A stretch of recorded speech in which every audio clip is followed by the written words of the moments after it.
The plasma cannons had been firing for 3 straight days, when something impossible emerged from the desert wasteland. A creature the size of a building, its scales shimmering like liquid mercury, stepped onto the battlefield and opened its massive jaws. What poured forth wasn't fire or acid, but pure, life-giving water that turned the scorched earth into fertile ground within minutes. The war machines of both armies sputtered and died as their circuits flooded, and for the first time in decades, silence fell over the contested territory. But this wasn't magic. This was gratitude. And it all began with one man's last cup of water, given to a dying lizard in the middle of nowhere. Before we carry on, please hit the subscribe button to make my day, and let me know where you are watching from in the comments. The desert of Zirion Prime stretched endlessly in every direction, its crimson sand dunes shifting like restless thoughts under the relentless glare of twin suns. Captain David Torrens adjusted the solar regulator on his environmental suit and checked his water reserves for the 100th time that day. The display showed a depressing truth: 12 hours of water remaining, maybe 14 if he rationed carefully. His emergency beacon had been broadcasting for 6 days now, sending its desperate signal into the void, but the nearest human settlement was 3 systems away, and his ship lay in twisted wreckage somewhere behind him, claimed by the same sandstorm that had forced his emergency landing. The nomadic life had chosen him, rather than the other way around. After the Battle of Kepler's Station, where he'd watched his entire unit get vaporized by Zephyrium plasma artillery, David had found it impossible to stay in one place for long. The nightmares followed him wherever he went, but at least when he was moving, when he was exploring uncharted worlds and pushing the boundaries of known space, the ghosts of his fallen comrades seemed to whisper a little less loudly. Now, stranded on this desolate world with nothing but sand and rock for company, those voices were becoming harder to ignore. He crested another dune, his boots sinking deep into the loose sand, and paused to survey the landscape ahead. The terrain was monotonously similar in every direction, broken only by occasional outcroppings of weathered stone that jutted from the desert floor like the bones of some ancient leviathan. His suit's temperature regulator was working overtime, but he could still feel the heat pressing against him like a living thing. The recycling systems were functioning well enough, but they couldn't create water from nothing, and his body's demands were slowly outpacing the technology's ability to keep up. As he descended the far side of the dune, something caught his eye. A splash of color that didn't belong in this monochrome wasteland, a patch of mottled green and blue that seemed to shimmer in the heat haze. David's first instinct was to dismiss it as a mirage, another cruel trick of his dehydrated mind, but as he drew closer, the shape resolved into something unmistakably real. A lizard, no larger than his forearm, lay motionless beside a cluster of crystalline rocks. Its scales caught the sunlight and threw it back in prismatic patterns that hurt to look at directly. The creature was clearly dying.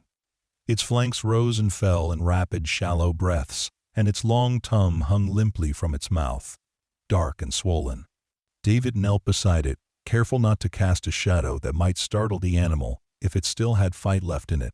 Up close, he could see that this was unlike any earth reptile he'd ever encountered. The scales weren't simply reflective, they seemed to contain depth, as if each one held a tiny piece of sky or sea trapped within its surface. The lizard's eyes, when they flickered open at his approach, were the deep blue-green of Earth's oceans, a color he hadn't seen in over 2 years. "Hey there, little guy," David whispered, his voice hoarse from days of disuse and dehydration. "You're in pretty rough shape, aren't you?" The lizard's eyes focused on him with surprising intelligence. There was something almost human in that gaze, a recognition that went beyond simple animal awareness. It lifted its head slightly, and David could see the tremendous effort this small movement required. The creature was fighting to survive, with every fiber of its being, clinging to life with a determination that resonated deeply within the battle-scarred soldier. David's hand moved instinctively to his water supply. The rational part of his mind screamed warnings at him. He was already operating on minimal reserves, and giving up even a small amount could mean the difference between reaching a water source and dying of thirst himself. His survival training, drilled into him through years of military service, demanded that he conserve every drop for his own use. But as he looked into those impossibly deep eyes, those calculations seemed suddenly meaningless. "I know what it's like," he said, reaching for his water container. "Being alone out here, feeling like the universe has forgotten about you." His fingers hesitated on the release valve. This was probably the stupidest thing he'd ever done, and considering his history of poor decision-making, that was saying something. "But maybe we don't have to face it alone." He opened the valve and poured a small stream of precious water onto the sand beside the lizard's head. The creature's reaction was immediate and startling. Its tongue flicked out with lightning speed, lapping up every drop with desperate efficiency. The effect was almost instantaneous. Color began returning to the creature's scales, the dull surface brightening into that mesmerizing display of captured light. Its breathing became deeper, more regular, and it lifted its head higher than before. "There you go," David said, feeling an unexpected warmth spread through his chest, despite the dire nature of his situation. "That's better, isn't it?" But the lizard wasn't finished. It looked at him with those oceanic eyes and made a sound unlike anything he'd ever heard. Not quite a chirp, not quite a whistle, but something that seemed to bypass his ears entirely and resonate directly in his mind. The sound carried emotion with it, gratitude so pure and profound that David felt tears spring to his eyes. In all his years of warfare and wandering, he'd never experienced anything quite like it. The creature struggled to its feet, standing on four legs that seemed steadier now, though still trembling with effort. It approached David's outstretched hand without fear, pressing its small head against his gloved palm. The contact sent a strange tingling sensation up his arm, and for a moment, David could have sworn he felt something beyond the physical touch. Images flashed through his mind, fragmentary and dreamlike. Vast expanses of water, cities that grew like coral from the seafloor, beings of light and scale dancing through liquid halls of impossible beauty. "What are you?" David whispered, but the lizard had already begun to move away. It walked with growing strength toward one of the crystal outcroppings, pausing only once to look back at him.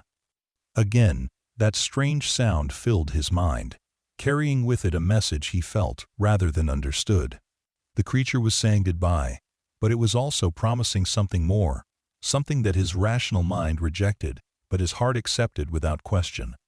The lizard disappeared into a crevice between the crystals so quickly that David began to wonder if the entire encounter had been a hallucination brought on by heat exhaustion and dehydration. But when he looked at his water reserves, the gauge showed exactly the amount he expected after his generous donation. The evidence was there, recorded in digital precision, but somehow that made the experience feel even more surreal. He spent the next several hours searching the area around the crystal formation, calling out to the creature and examining every crevice and shadow large enough to hide a small lizard.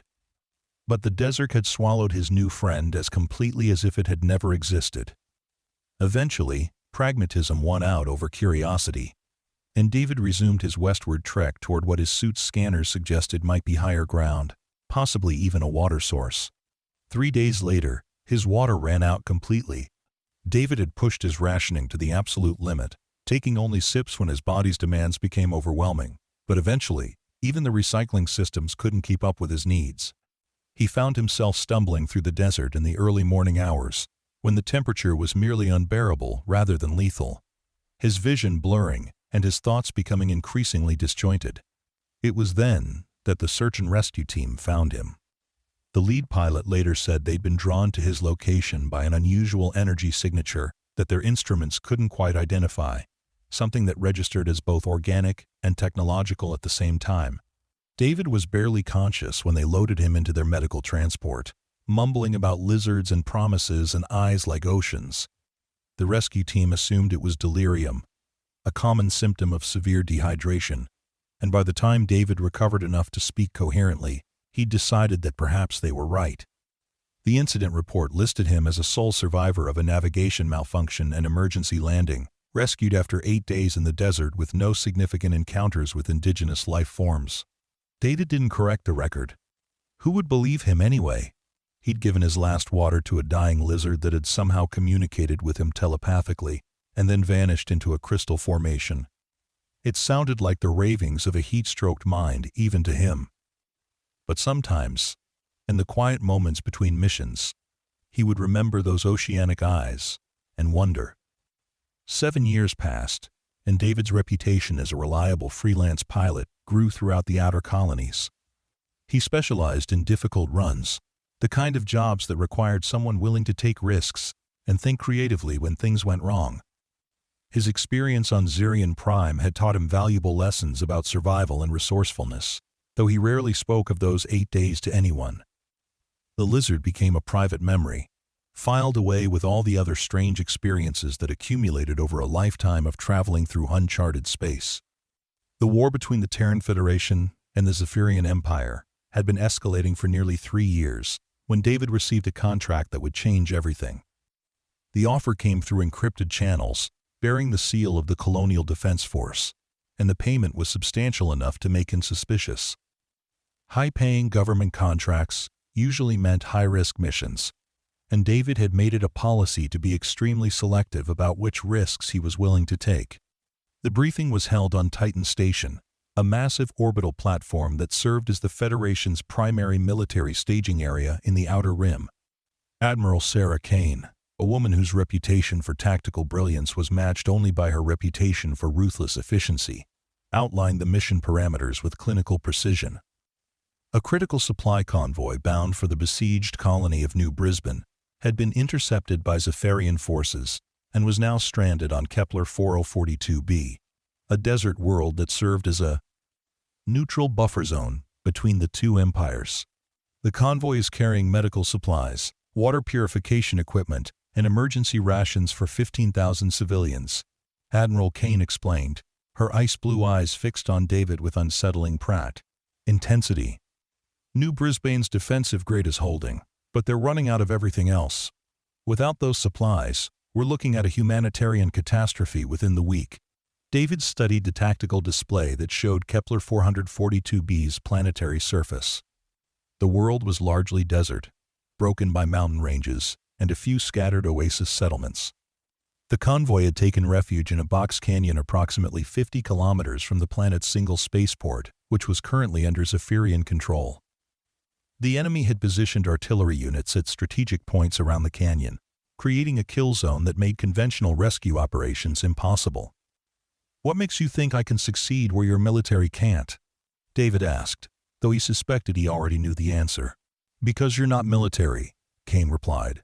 "You're a civilian contractor with no official ties to the Federation. If you're captured or killed, it's unfortunate but deniable. More importantly, you have experience navigating hostile desert environments, and your ship's stealth capabilities give you a better chance of reaching the convoy undetected." David's ship, the Wandering Star, was a modified reconnaissance vessel that he'd acquired through a complex series of trades and favors. Its sensor-dampening hull and advanced navigation systems made it ideal for the kind of covert operations that government agencies needed but couldn't officially sanction. The ship had served him well over the years, though he'd never used it for anything quite this dangerous. "The pay is good," he admitted, "but I'm not in the habit of flying suicide missions." "It's not a suicide mission if you're smart about it," Kane said. "Our intelligence suggests that the Zephyrians are spread thin in this sector. They're using automated defense systems and minimal personnel to maintain their blockade. Get in fast, evacuate the convoy personnel, and get out before they can mount an effective response." End quote. David considered the proposal for several long minutes, weighing the risks against the potential reward. 15,000 civilians were depending on those supplies. And if the situation was as desperate as Kane claimed, those people would start dying soon regardless of what happened to the convoy. The moral dimension of the decision bothered him more than the tactical one. He'd spent years trying to avoid getting pulled back into the war, but the war seemed determined to find him anyway. "I'll need complete autonomy on tactical decisions," he said finally. "No second-guessing from command. No real-time updates or suggestions. I run this mission my way, or I don't run it at all." Kane nodded. "Agreed. You'll have full operational discretion once you enter the system." The journey to Kepler 4042b took 6 days through hyperspace, 6 days for David to study every piece of intelligence the Federation had on the planet and the Zephyrian forces stationed there. The world was eerily similar to Zirian Prime, with the same endless expanses of red sand and the same punishing heat. Even the atmospheric composition was nearly identical, though Kepler 442b had slightly higher humidity and more stable weather patterns. As the wandering star dropped out of hyperspace at the edge of the system, David's sensors immediately began cataloging enemy positions. The Zephyrians had indeed committed minimal forces to this operation, relying primarily on automated systems and orbital surveillance satellites to maintain their control. It was exactly the kind of overconfident deployment that could be exploited by someone willing to take calculated risks. David plotted a course that would take him through the system's asteroid field, using the space debris to mask his ship's energy signature. The approach would take longer, but it would also make detection far less likely. As he navigated through the tumbling rocks and ice chunks, he found himself thinking about the convoy personnel who were probably watching their supplies dwindle and wondering if anyone was coming to help them. The descent to Kepler 4042b's surface went smoothly until David reached the lower atmosphere. His ship's stealth systems were designed to fool sensors, not visual observation, and the desert's clear skies made concealment difficult during daylight hours. He was forced to wait in orbit until the planet's night cycle began, then make his approach under cover of darkness. The convoy's position was easy to locate once he got close enough. Their emergency beacon was broadcasting on standard Federation frequencies, and the thermal signatures of their vehicles showed up clearly on his infrared scanners. What worried him was the cluster of Zephyrian energy signatures surrounding the canyon. The enemy had positioned their artillery units with military precision, creating overlapping fields of fire that would make any escape attempt extremely hazardous. David set the wandering star down in a narrow ravine about 3 kilometers from the convoy's position, close enough to reach them on foot, but far enough away to avoid immediate detection. His plan was simple in concept, but challenging in execution. Infiltrate the canyon, assess the situation, and find a way to neutralize the Zephyrian weapons long enough to evacuate the personnel. The night air was surprisingly cool after the scorching heat of the day, and David found the temperature differential disorienting as he made his way across the rocky terrain. His suit's night vision systems painted the landscape in shades of green and silver, turning the alien desert into something that looked almost familiar. Every shadow could hide an enemy sensor. Every rock formation could conceal a weapon emplacement, but he forced himself to move with steady confidence rather than paranoid caution.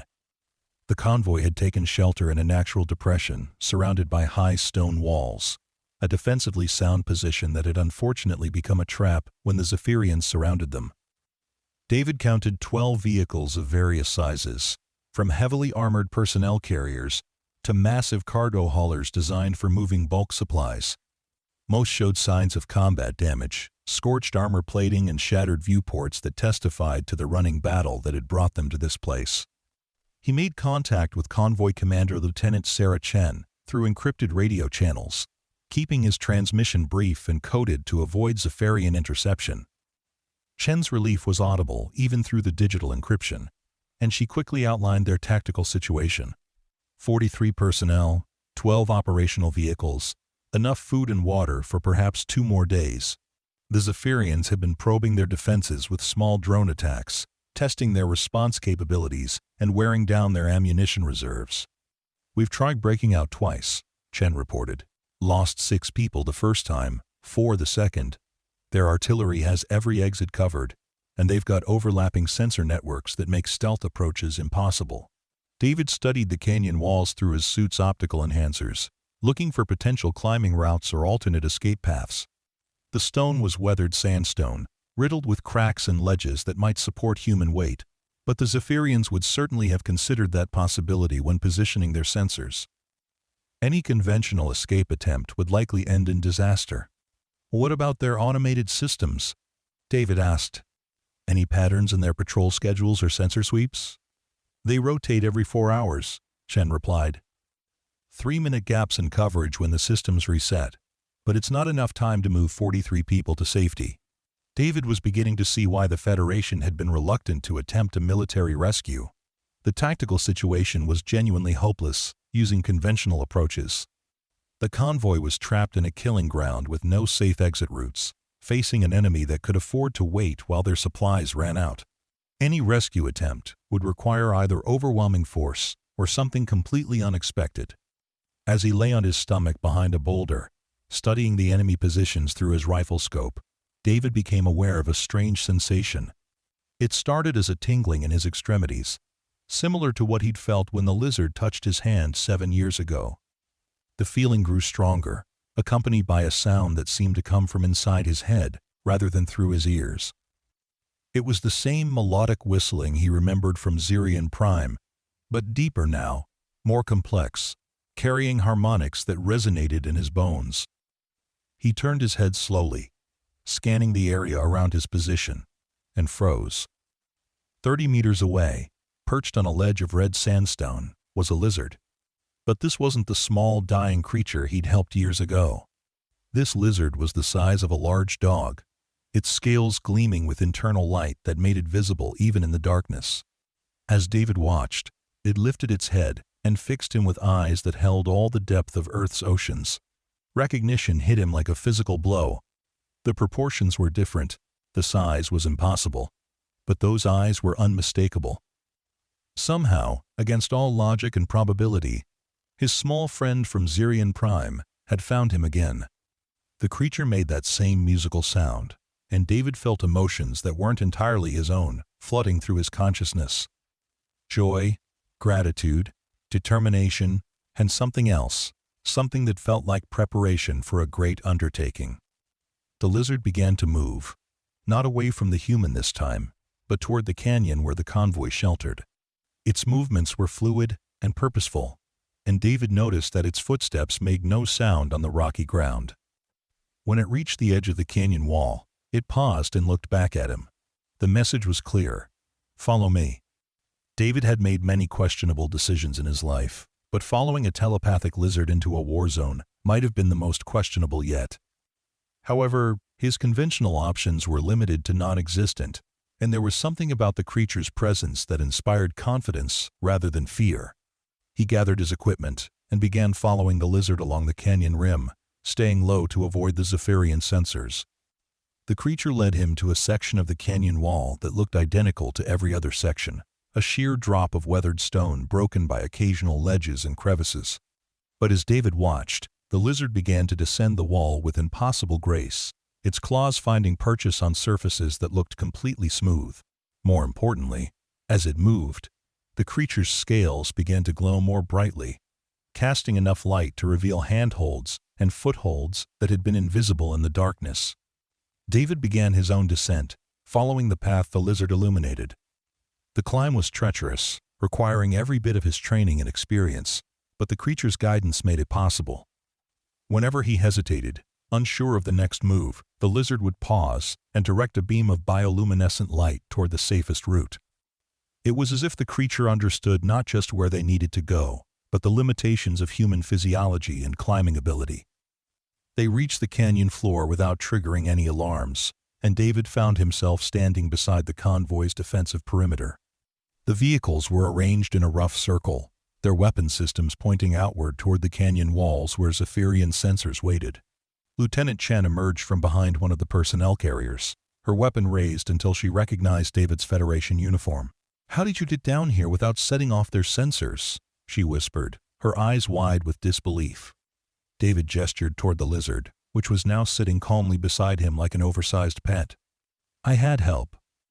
Chen stared at the creature for several seconds, taking in its impossible size and the gentle radiance of its scales.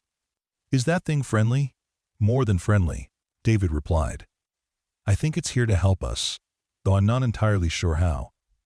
The lizard stood and walked toward the center of the convoy's position, its claws clicking softly on the stone floor. When it reached an open area between the vehicles, it stopped and began to change. The transformation started slowly, a gradual expansion that David initially mistook for an optical illusion caused by the creature's bioluminescence. But within minutes, it became clear that something extraordinary was happening. The lizard was growing. Not just larger, but fundamentally different, its proportions shifting as new mass seemed to materialize from nowhere.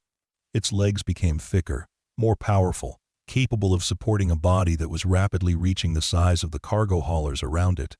Its scales, which had been bright but manageable to look at, began to shine with the intensity of floodlights, casting everything around them into sharp relief. The convoy personnel emerged from their hiding places to stare at the impossible sight. Weapons were raised and lowered again as it became clear that the creature posed no threat to them.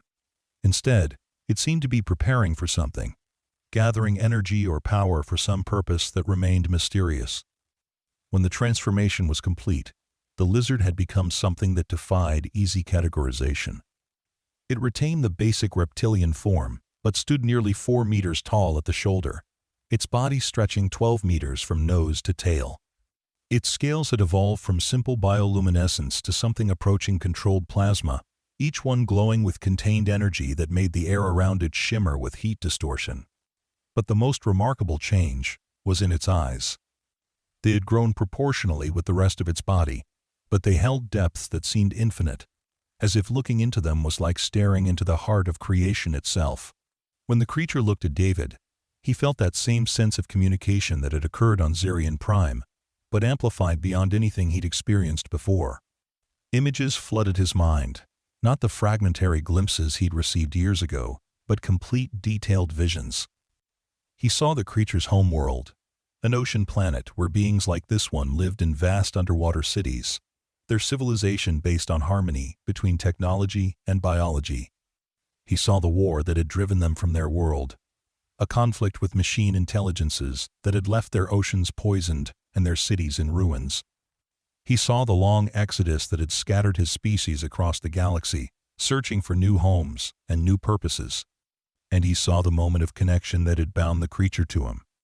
On Zirian Prime, dying of thirst in the desert, it had been preparing for the final transition that all its kind eventually faced, the metamorphosis that would either grant them transcendence or destroy them entirely. David's gift of water hadn't just saved its life, it had provided the catalyst necessary for the transformation. The creature had spent the intervening years growing and changing, developing the abilities it would need to repay a debt of honor that ran deeper than species barriers. "It's going to help us escape," David said, though he wasn't sure how he knew that. The knowledge seemed to flow directly from the creature's mind to his, bypassing his conscious thought processes entirely. The lizard lifted its massive head toward the canyon walls and opened its jaws. What emerged wasn't the musical whistle David remembered, but a sound like rushing water, like rain falling on parched earth, like every stream and river on every world he'd ever visited singing in harmony. The sound grew louder and more complex, building into something that resonated not just in the air, but in the stone walls of the canyon itself. The Zephyrian sensors began to malfunction. David could see their displays flickering and going dark as the creature's song interfered with their electronic systems. The energy signatures that had been tracking every movement within the canyon became confused, registering multiple false contacts and phantom targets.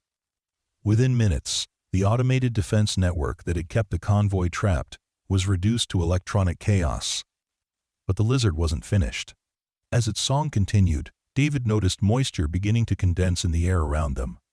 The humidity was rising rapidly, transforming the dry desert air into something approaching tropical atmospheric conditions. Water began to drip from the canyon walls, then flow in rivulets, then pour in streams that seemed to have no visible source. "It's creating water," Lieutenant Chen whispered, her voice filled with awe. "It's pulling moisture from somewhere and concentrating it here." The creature's abilities went beyond simple water generation.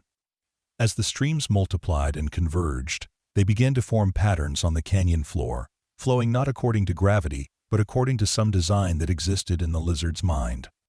The water carved channels and pools, creating a network of waterways that transformed the barren stone into something resembling a garden. More importantly, the rising water began to short-circuit the Zephyrian equipment positioned around the canyon. Sparks flew from sensor arrays as their circuits flooded, and the distinctive whine of charging plasma weapons fell silent as their power systems failed. The trap that had held the convoy was dissolving under the assault of pure H2O. "Move out!" David shouted, his voice barely audible over the sound of rushing water. "We've got maybe 10 minutes before they figure out what's happening and send reinforcements." The convoy personnel needed no further encouragement. Engines roared to life, and the vehicles began rolling toward the canyon's main exit, following the path that the creature's intervention had cleared. The lizard remained in the center of the canyon, its song growing even louder as it maintained the localized weather system that was providing their cover. David paused before joining the evacuation, looking back at the magnificent creature that had saved them all. The connection between them remained strong, and he could feel the enormous effort the transformation was requiring. Creating this much water, maintaining the interference that was jamming enemy sensors, channeling the kind of energy needed to short-circuit military-grade electronics, it was pushing the lizard to its limits. "Come with us," he said, though he wasn't sure if the creature could understand spoken language or if their communication was purely telepathic. The response came as a wave of emotion rather than words. The lizard was grateful for the invitation, but this was its purpose, the reason it had grown and changed and sought David out across the vastness of space. It would not, could not, abandon this place while people still needed its protection. But there was something else in the communication, a sense of beginning rather than ending, as if this moment represented not the culmination of its journey, but the first step of a larger destiny. David joined the convoy's retreat, looking back frequently to watch the lizard's efforts. The creature remained at the center of the canyon, its massive form wreathed in mist and steam as it continued to manipulate the local weather patterns. Even as the vehicles reached the canyon's mouth and prepared to make their run for the spaceport, the sound of its song continued to echo off the stone walls. The escape to orbit was harrowing, but successful. The Zephyrian forces were in disarray, their command systems confused by sensor readings that made no sense, and equipment failures that had no apparent cause. By the time they managed to organize an effective response, the convoy was already clear of the atmosphere and preparing to jump to hyperspace. David remained in the system longer than was strictly safe, using the wandering star's sensors to monitor the situation on Kepler 442b's surface. What he saw defied everything he thought he knew about physics and biology. The lizard's localized weather manipulation was expanding, spreading outward from the canyon in waves of transformation. Desert regions were becoming grasslands, barren rock was being covered by networks of streams and pools, and the planetary atmosphere was developing cloud formations that hadn't existed before. The Zephyrian forces were forced to abandon their positions, as their equipment continued to fail in the face of the rising humidity. Their plasma weapons, designed for use in dry environments, became increasingly unreliable as moisture levels rose beyond their operational parameters. Vehicle engines choked on the water-saturated air, and communication systems struggled to function in the electromagnetic chaos that seemed to follow the creature's presence. But it was what happened next that truly astonished David. Other lizards began to appear, emerging from hiding places throughout the planet's surface. They were smaller than his transformed friend, closer to the size of the creature he'd encountered on Zirian Prime, but they carried themselves with the same sense of purpose and intelligence. As they gathered around the massive central figure, they began to add their voices to its psalm, creating harmonies that made the stone walls of distant canyons resonate in sympathy. The transformation of Kepler 442b accelerated. What had been a slow process of localized weather modification became a planet-wide restructuring of atmospheric and hydrological systems. Clouds formed and released rain in precisely controlled patterns, creating rivers where none had existed before and turning vast expanses of desert into fertile plains. The changes were happening too quickly to be natural, guided by intelligence rather than chance, shaped by creatures who understood the relationship between water and life, in ways that human science was only beginning to comprehend. David realized he was witnessing something unprecedented in recorded galactic history. An entire species was emerging from hiding, using abilities that bordered on the miraculous to transform a barren world into something capable of supporting life. But more than that, they were doing it as a direct response to the conflict that had trapped the convoy. The war between the Federation and the Zephyrian Empire had awakened something that had been dormant, called forth guardians who possessed the power to reshape entire worlds. 3 days later, representatives from both the Terran Federation and the Zephyrian Empire arrived at Kepler 4042b to investigate reports of massive environmental changes and unexplained weapon failures. What they found, challenged every assumption they'd made about warfare, territory, and the nature of life itself. The planet that had been a barren desert was now covered in lush vegetation, its atmosphere thick with moisture and alive with the sound of flowing water. The Zephyrian artillery positions had been buried under rapidly growing forests, their weapons corroded beyond repair by humidity levels that made conventional military operations impossible. But it wasn't the environmental changes that brought the warring factions to the negotiating table. It was the creatures responsible for those changes. The lizards, now numbering in the thousands, had established themselves as the planet's new guardians. They demonstrated abilities that made conventional warfare obsolete in their presence. Plasma weapons misfired or failed entirely when fired in their vicinity. Armored vehicles became mired in ground that liquefied at their approach. Communication systems experienced interference that made coordinated military operations impossible. But they were not aggressive. When Federation and Zephyrian forces attempted to establish bases on the planet's surface, the lizards simply made those locations uninhabitable through precisely controlled environmental manipulation. Water tables shifted, making wells unusable. Local weather patterns changed, creating microclimates that were uncomfortable but not lethal. Military equipment degraded rapidly under conditions that seemed designed to frustrate rather than destroy. The message was clear. This world was under new management, and the new management was not interested in hosting a war. Admiral Kane arrived aboard her flagship 3 weeks after the initial incident, bringing with her a full diplomatic corps and enough firepower to level a continent. David was summoned to provide his first-hand account of what had transpired, and he found himself in the unusual position of serving as humanity's primary expert on a species that had effectively ended a 3-year war through the simple expedient of making it impossible to continue. "You're telling me that one of these creatures grew from the size of a house cat to the size of a building in a matter of minutes?" Kane asked, her expression skeptical despite the evidence flooding in from multiple sources. "I'm telling you that I gave my last cup of water to a dying lizard 7 years ago, and it remembered," David replied. "What happened after that is beyond my ability to explain, but I was there. I saw it happen." The diplomatic implications were staggering. Both the Federation and the Empire had invested enormous resources in the conflict over Kepler 4042b and the surrounding systems, viewing the region as strategically vital for controlling Bach, shipping lanes, and resource extraction operations. The sudden appearance of a species capable of terraforming entire worlds in a matter of days rendered those calculations meaningless. More challenging was the question of communication. The lizards clearly possessed intelligence that rivaled or exceeded human capabilities, but attempts at establishing formal diplomatic contact had yielded mixed results. They seemed to understand human languages, but preferred to communicate through the same telepathic methods that David had experienced. Not everyone was capable of receiving their transmissions, and those who could often found the experience overwhelming.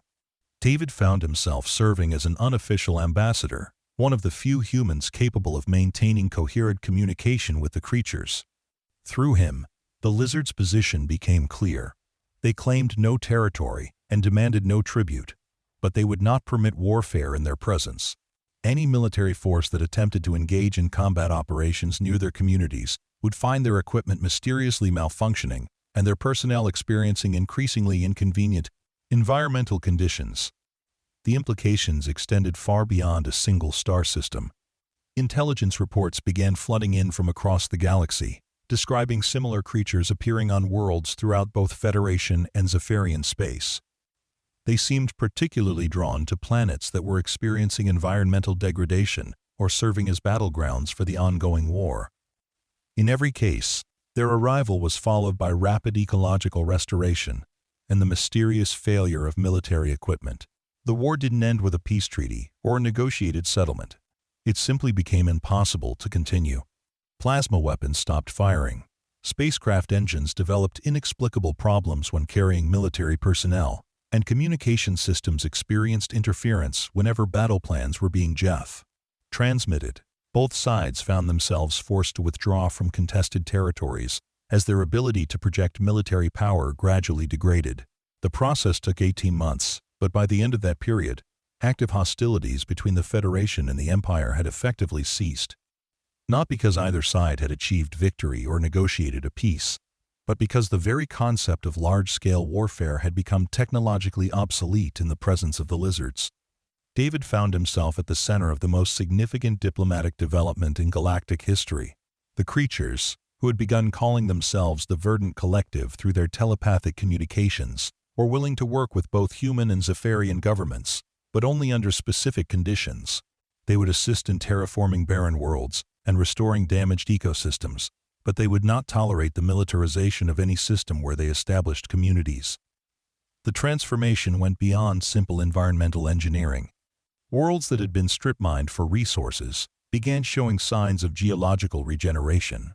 Oceans that had been acidified by industrial pollution began returning to their natural pH levels. Atmospheric compositions shifted toward optimal life-supporting ratios, with a precision that suggested intelligence operating on a planetary scale. Dr. Elena Vasquez, the Federation's leading xenobiologist, spent months studying tissue samples and environmental readings from worlds under verdant protection. Her findings challenged fundamental assumptions about the relationship between biology and technology. The lizards weren't simply using advanced biotechnology, they were biotechnology, living systems that had evolved to interface directly with planetary ecosystems. They're not terraforming these worlds, Dr. Vasquez explained during one of her briefings to the Joint Diplomatic Commission. They're healing them.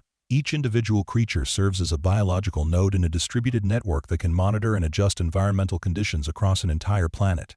It's symbiosis on a scale we've never imagined possible. The economic implications were as dramatic as the military ones. Entire industries built around resource extraction and environmental cleanup became obsolete almost overnight.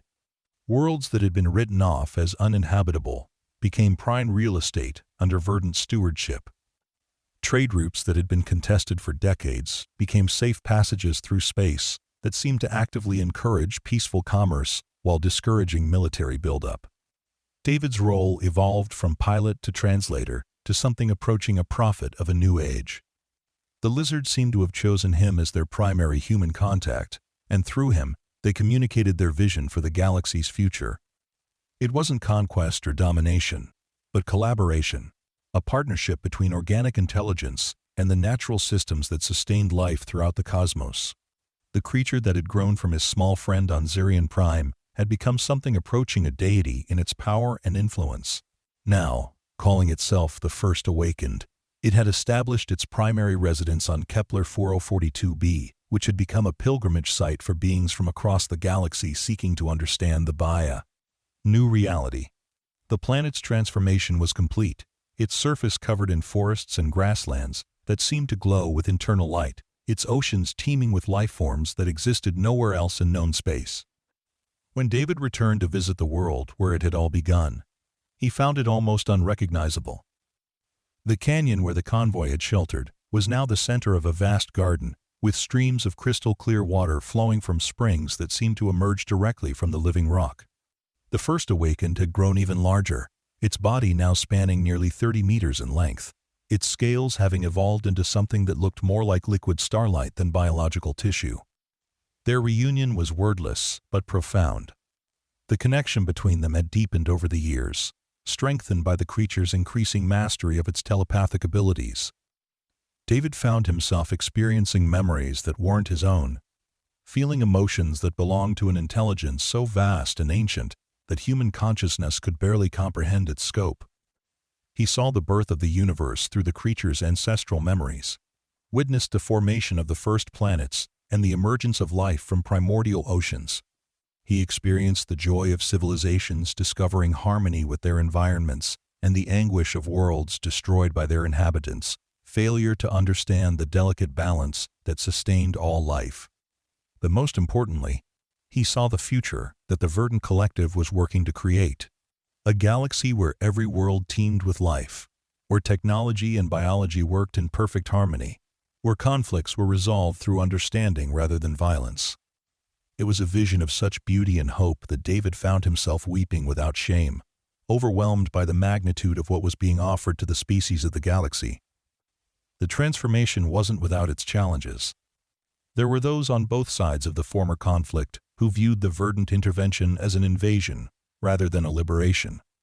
Terrorist organizations formed to combat what they saw as alien interference in human affairs. Corporate interests that had profited from environmental destruction lobbied their governments to resist verdant influence. But these efforts were largely futile. The lizards' abilities made conventional resistance impossible, and their benevolent intentions gradually won over even their most skeptical critics. Worlds under verdant protection experienced unprecedented prosperity as their ecosystems flourished and their natural resources regenerated faster than they could be harvested. More compelling was the evidence of their commitment to diversity and freedom. The lizards made no attempt to impose a single way of life on the species they aided. Human worlds remained human, Zephyrian worlds remained Zephyrian, and dozens of other species found their own unique paths to harmony with their environments. The only non-negotiable requirement was the cessation of large-scale environmental destruction and military aggression. 5 years after the incident at Kepler 4042b, David received an invitation that changed his understanding of his role in the galactic transformation. The First Awakened requested his presence at a gathering that would include representatives from every major spacefaring civilization in the known galaxy. The location was to be a world that existed at the intersection of multiple trade routes, a place where the decisions made would affect the future of billions of sentient beings. The world chosen for the gathering was Eden's Rest, the planet that had been completely lifeless when the Verdant Collective first arrived. In the span of 3 years, they had transformed it into a paradise that defied description. Floating islands drifted through atmosphere so pure that breathing apparatus was unnecessary for any oxygen-breathing species. Oceans that shifted color based on the emotional states of those who swam in them. Forests, where the trees themselves seemed to communicate with visitors, offering shelter and sustenance to any being that approached with peaceful intentions. Representatives from 47 different species gathered in a vast amphitheater that had been grown rather than built, its living walls pulsing gently with bioluminescent patterns that seemed to respond to the collective mood of the assembly. David found himself seated in a place of honor, though he still wasn't entirely sure why his role had become so significant in the eyes of the Verdant Collective. The First Awakened's entrance was magnificent and terrible. The creature had grown beyond even David's expectations, its body now approaching the size of a small building, its presence radiating power that made the air itself seem to thrum with energy. But when it looked at David, its eyes still held the same grateful intelligence he remembered from that dying lizard in the desert so many years ago. The gathering was less a formal conference than a communion of minds. The Verdant Collective shared their vision directly with the assembled representatives, bypassing language barriers and cultural misunderstandings through pure telepathic communication. David felt himself becoming a conduit for the experience, helping to translate concepts that had no equivalent in conventional language into forms that biological minds could comprehend. What emerged was a new understanding of galactic civilization's potential. The wars that had consumed so many resources and lives were revealed to be symptoms of a deeper problem, a fundamental disconnect between technological advancement and environmental awareness. The Verdant Collective offered to help bridge that gap, to serve as mentors and partners in the development of sustainable interstellar civilization.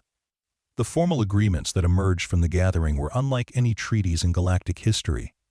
Rather than defining territories or trade relationships, they established principles for cooperation between biological intelligence and the living systems that sustained it. Worlds would be classified not by their resource value, but by their ecological health. Trade would be measured not just in profit, but in environmental impact. Military forces would be restructured from instruments of conquest to guardians of planetary stability. David's role in implementing these changes evolved into something he'd never expected.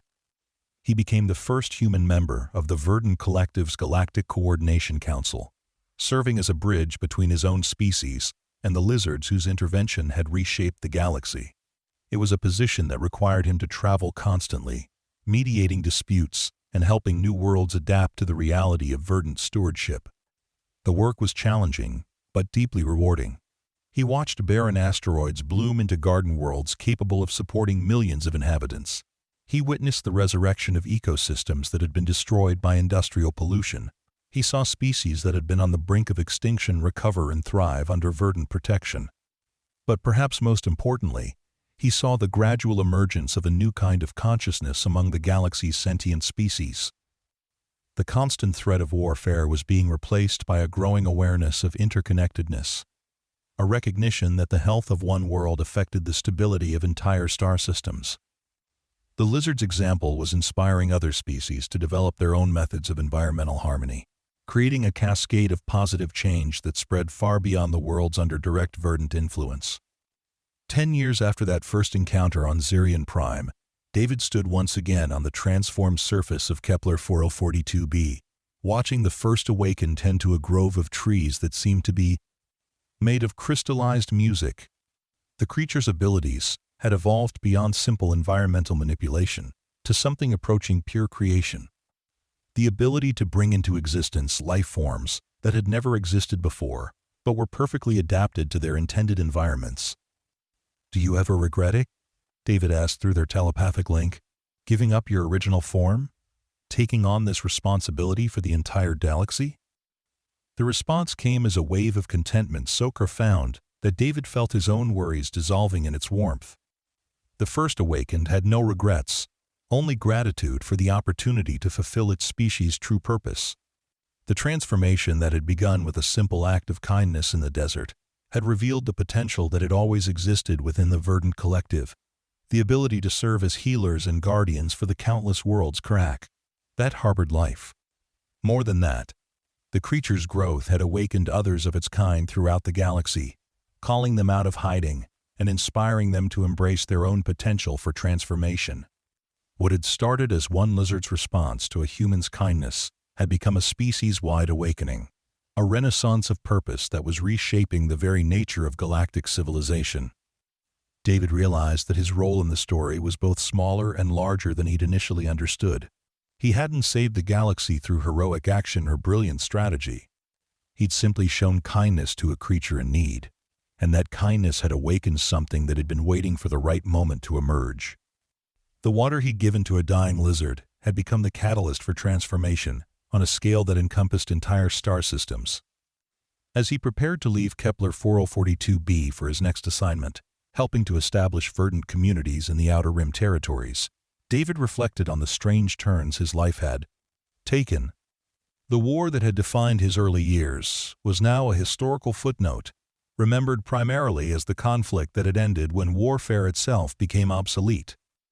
The nomadic wandering that had followed his military service had led him to become one of the most influential diplomats in galactic history.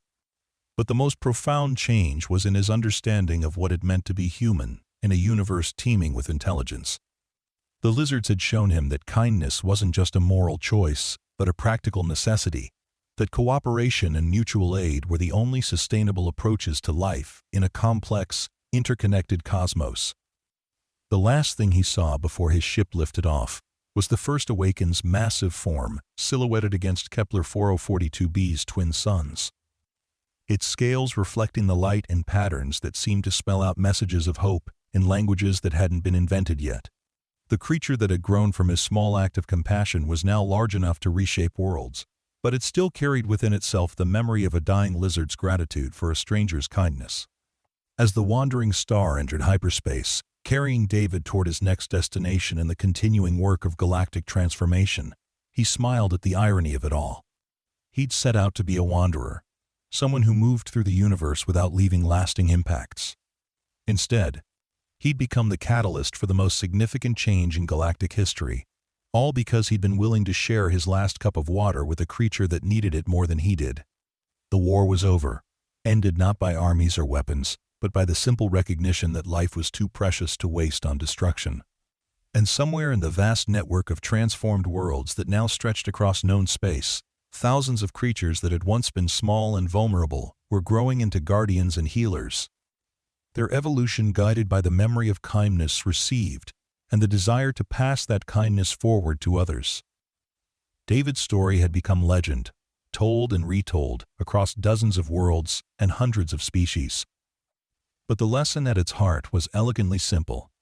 In a universe where intelligence could reshape matter and energy could be transformed into life, the most powerful force of all, was still compassion. One man's willingness to sacrifice his own survival for the sake of a dying creature had demonstrated that wisdom to an entire galaxy, and the galaxy had listened. The transformation was far from complete. There were still worlds to heal, species to awaken, and minds to open to the possibilities of a truly cooperative galactic civilization. But the foundation had been laid, built on the bedrock of interspecies cooperation and environmental stewardship. The future that stretched ahead was brighter than anything David could have imagined when he'd first encountered that small, dying lizard in the desert of Zirian Prime. And at the heart of it all, in the crystalline gardens of Kepler 442b, the first awakened continued to grow and learn and dream, its consciousness expanding to encompass ever greater understanding of the intricate relationships that bound all life together. The water that David had given it so many years ago had become an ocean of possibility, and that ocean was still rising, carrying the galaxy toward a future where every drop of kindness would eventually return as rain that nourished worlds beyond counting.